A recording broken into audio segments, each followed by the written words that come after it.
আসসালামু আলাইকুম। এখন শুনবেন সংবাদ শিরোনাম। নির্বাচনী প্রচারের দ্বিতীয় দিনে সন্ধ্যায় ভাসান টেকের জনসভায় যোগ দেবেন তারেক রহমান।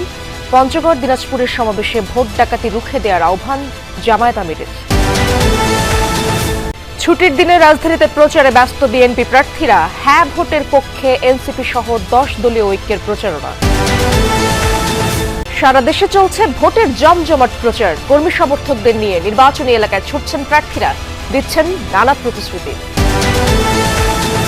পোস্টারবিহীন ভোটের মাঠে নতুন মাধ্যম ডিজিটাল প্রচার। ফেসবুক সহ বিভিন্ন মাধ্যমে ভোটারদের কাছে পৌঁছানোর চেষ্টা প্রার্থীদের। আসসালামু আলাইকুম। এতক্ষণ শুনছিলেন সংবাদ শিরোনাম, এখন শুনবেন বিস্তারিত। ত্রয়োদশ জাতীয় সংসদ নির্বাচন ও গণভোটকে সামনে রেখে সন্ধ্যা 6টায় ভাসান থেকে শুরু হবে ঢাকা 17 আসনে বিএনপির নির্বাচনী জনসভা। এতে প্রধান অতিথি হিসেবে বক্তব্য রাখবেন এই আসনের বিএনপি প্রার্থী দলটির chairman Tarek Rahman. BNP chairman Tarek রহমানের সমর্থনে আয়োজিত এই জনসভা ভাসানটেকের বিআরপি মাঠে অনুষ্ঠিত হবে। নির্বাচনী সমাবেশে অংশ নিতে দুপুর বিআরপি মাঠে আসতে শুরু করেছেন বিএনপির বিভিন্ন পর্যায়ের নেতাকর্মীর সমর্থকরা। এছাড়াও আশপাশের এলাকার সমর্থকরা ছাড়াও উৎসুক সাধারণ মানুষও উপস্থিত হয়েছেন সমাবেশ স্থলে। এর আগে শেষ হয় নির্বাচনী সমাবেশের প্রস্তুতি, নেওয়া হয়েছে কঠোর নিরাপত্তা ব্যবস্থা। আয়োজকদের আশা, নতুন সময়ে সর্বস্তরের জনগণ স্বতঃস্ফূর্তভাবে হাজির হবেন জনসভায়। বৃহস্পতিবার 7 জেলায় সমাবেশ শেষে আজ ভোরে রাজধানীতে ফিরেছেন ঢাকা 17 নির্বাচনী আসনে বিএনপি মনোনীত প্রার্থী তারেক রহমান।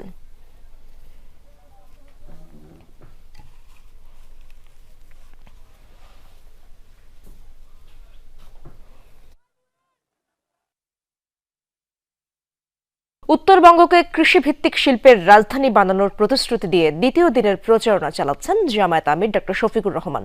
তিনি বলেন, অনেকে কার্ডের প্রতিশ্রুতি দিচ্ছেন, তবে সেই কার্ডে মানুষের ভাগ্য পরিবর্তন হবে কিনা সেই ব্যাপারে সন্দেহ প্রকাশ করেন তিনি। জামায়াত আমির বলেন, আসন্ন নির্বাচনে কেউ ভোট ডাকাতি করতে আসলে তাদের সম্মিলিতভাবে রুখে দিতে হবে। বলেন, দেশের মানুষকে বিপদে ফেলে পালিয়ে যাবে না জামায়াত ইসলামী।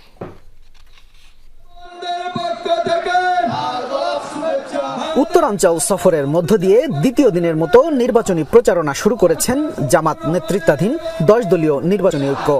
সর্ব উত্তরের জেলা পঞ্চগড় 1 আসন দিয়ে এই প্রচারণা শুরু। মিছিল নিয়ে পঞ্চগড় জেলা চিনিকল মাঠে উপস্থিত হন নেতাকর্মীরা। তারা বলেন, দীর্ঘ 16 বছর পর একটি উৎসব মুখর নির্বাচন হওয়ায় খুশি তারা। জামাত এবার ইনশাআল্লাহ সরকার গঠন করবে। পঞ্চগড় 1 আসনে আমাদের সাজিদ ভাই বিপুল ভোটে শাপলাকলি মার্কায় ভোট পাবে। তিনি আমাদের জুলাই যোদ্ধা এবং কি তিনি সেই 5 আগস্টে প্রথম সারির সাজিদ আলম, অনেকেই তাকে ভোট দেবে ইনশাআল্লাহ। বিপুল ভোটে আমাদের পঞ্চায়েতে এমপি হবে ইনশাআল্লাহ। আমাদের 10 দলীয় ঐক্য জোটের মাধ্যমে সাজিদ ভাইকে এখানে প্রার্থী করা হয়েছে। ইনশাআল্লাহ বিপুল জয় হবে ইনশাআল্লাহ। 10 দলীয় ঐক্যের শীর্ষ নেতারা বলেন, নতুন করে ফ্যাসিবাদ জন্ম নিতে চাইলে তাদের 5 আগস্টের মতো প্রতিহত করা হবে। বাংলাদেশের টেকনাফ থেকে তেতুলিয়া, রূপসা থেকে পাথুরিয়া 1,47,570 বর্গ কিলোমিটারে শুধু একটাই ধরে হবে 10 দলীয় ঐক্যবদ্ধ বাংলাদেশ ইনশাআল্লাহ। আমরা 10 দল, বিশেষ করে আমাদের যদি সবাই আমরা সামনে সরকার গঠন করি, ন্যায় এবং ইনসাফ ভিত্তিক সমাজ প্রতিষ্ঠা করতে পারবে ইনশাআল্লাহ এবং চেষ্টা করব। প্রধান অতিথির বক্তব্যে জামাত আমির বলেন, একটি দল 5 বছর পর পর একবার দেখা দিয়ে বসন্তের কোকিলের মতো কুহু কুহু করে চলে যায়।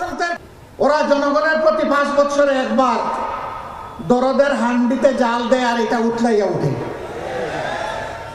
বাকি 4.5 বছর ওদেরকে আর হারিকেন জ্বালাইয়া খুঁজে পাওয়া যায় না। কেউ কেউ আবার বসন্তের কোকিল, বসন্তকাল আসলে আইসা বললে কুহু কুহু, এরপরে এদেরকে আর খুঁজে পাওয়া যায় না। উড়ে আসে জুড়ে বসে মানুষের সাথে, তৃণমূলের সাথে, গরিব দুঃখীদের সাথে এদের কোনো সম্পর্ক নাই। আমরা এই রাজনীতিকে ঘৃণা করি। আমরা ছিলাম, আমরা আছি, আমরা থাকবো ইনশাআল্লাহ। ডাক্তার শফিকুর আরো বলেন, একটি দলের মতো আমাদের কাছে কোনো কার্ড নেই, দেশের মানুষের ভালোবাসাই আমাদের কার্ড। গোটা উত্তরবঙ্গকে কৃষিভিত্তিক শিল্পের রাজধানী বানাতে চায়। বন্ধ চিনিকল খুলে দিতে চাই, শ্রমিকদেরকে কর্মক্ষেত্রে আমরা ফিরিয়ে নিতে চাই। ভাই আমাদের কাছে কোনো কার্ড নাই, আপনারা সবাই ভাই বোনেরা আমাদের কার্ড।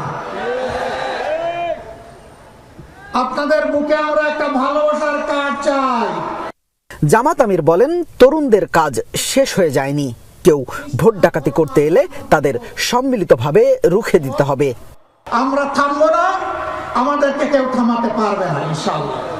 10 দলীয় ঐক্য সরকার গঠন করলে উত্তরবঙ্গ হবে কৃষি শিল্পের রাজধানী। ফসলের ন্যায্য মূল্য ও সংরক্ষণ নিশ্চিত করা হবে বলেও মন্তব্য করেন জামায়াত আমির ডক্টর শফিকুর রহমান। দুপুরে উত্তরবঙ্গে নির্বাচনী প্রচারণাকালে দিনাজপুর শহরের গোরে শহীদ ময়দানে 10 দলীয় ঐক্যজোট আয়োজিত সমাবেশে এসব কথা বলেন তিনি। এ সময় জামায়াত আমির বলেন, দেশবাসীকে ফেলে দুঃসময়ে কোথাও পালায়নি জামায়াত, ভবিষ্যতেও পালাবে না। নির্বাচনে কেউ ভোট ডাকাতের চেষ্টা করলে রুখে দেওয়ার আহ্বান জানান তিনি।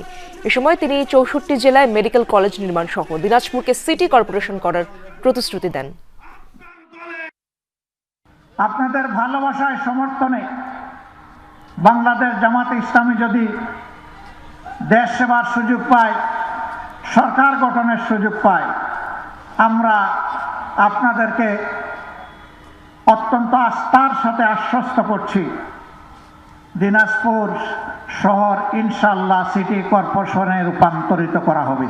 ছুটির দিনে রাজধানীতে জমজমাট প্রচারে ব্যস্ত বিএনপি প্রার্থীরা। বংশালে ইশরাক হোসেন, মিরপুরে আমিনুল হক এবং জুরাইনে তানভীর আহমেদ সহ রাজধানীর বিভিন্ন এলাকায় ভোটারদের দ্বারে দ্বারে যাচ্ছেন প্রার্থীরা। উন্নয়ন প্রতিশ্রুতির পাশাপাশি কোনো অপপ্রচারে কান না দেওয়ার আহ্বান জানান তারা। সারা দেশেই নির্বাচনী আমেজ, ভোটারদের দ্বারে দ্বারে পৌঁছাচ্ছেন প্রার্থীরা। শুরিটোলার সরু এই মহল্লায় যেখানে পায়ে হাঁটাও কঠিন, সেখানে কয়েকশো নেতাকর্মী নিয়ে ভোটারদের কাছে ইশরাক হোসেন। ঢাকা 6 আসনে বিএনপির প্রার্থী তিনি। নজর কাড়া সাজ পোশাকে কর্মী সমর্থকরা জানান স্বাগত। আমাকে একটা সুযোগ দেন, আপনাদের মূল্যবান ভোটটি দিয়ে আমাকে আপনাদের কাজ করার জন্য আগামী দিনে সুযোগ করে দিবেন এবং অবশ্যই 12 তারিখ ফেব্রুয়ারি আপনারা সকাল সকাল গিয়ে আপনারা ভোট কেন্দ্রে গিয়ে আপনাদের মূল্যবান ভোটটি দিবেন।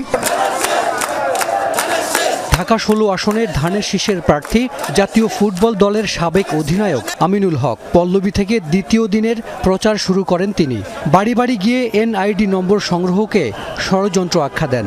আমরা প্রত্যেকটি ঘরে ঘরে বিনামূল্যে স্বাস্থ্য সেবা পৌঁছে দিতে চাই।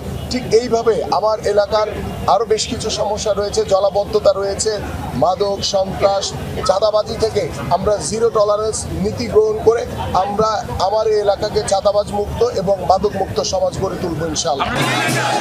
রাজধানীর অবহেলিত এলাকাগুলোর একটি জুরাইন, সেখানে নানা অঙ্গীকার নিয়ে শুক্রবার সকাল থেকেই ভোটারদের কাছে যান তানভীর আহমেদ। পানি, গ্যাস আর ভাঙা সড়কের মতো সমস্যার সমাধানে দেন আশ্বাস। একটি খেলার মাঠ নাই, একটি কমিউনিটি সেন্টার নাই, এলাকার মানুষের জন্য স্বাস্থ্যসেবা পাওয়ার জন্য একটি সিটি কর্পোরেশন স্বাস্থ্যসেবা কেন্দ্র নেই এবং সরকারি কোনো হাসপাতাল নেই। এই মুহূর্তে প্রচণ্ড তীব্র গ্যাস সংকটে ভুগছে এলাকার মানুষ।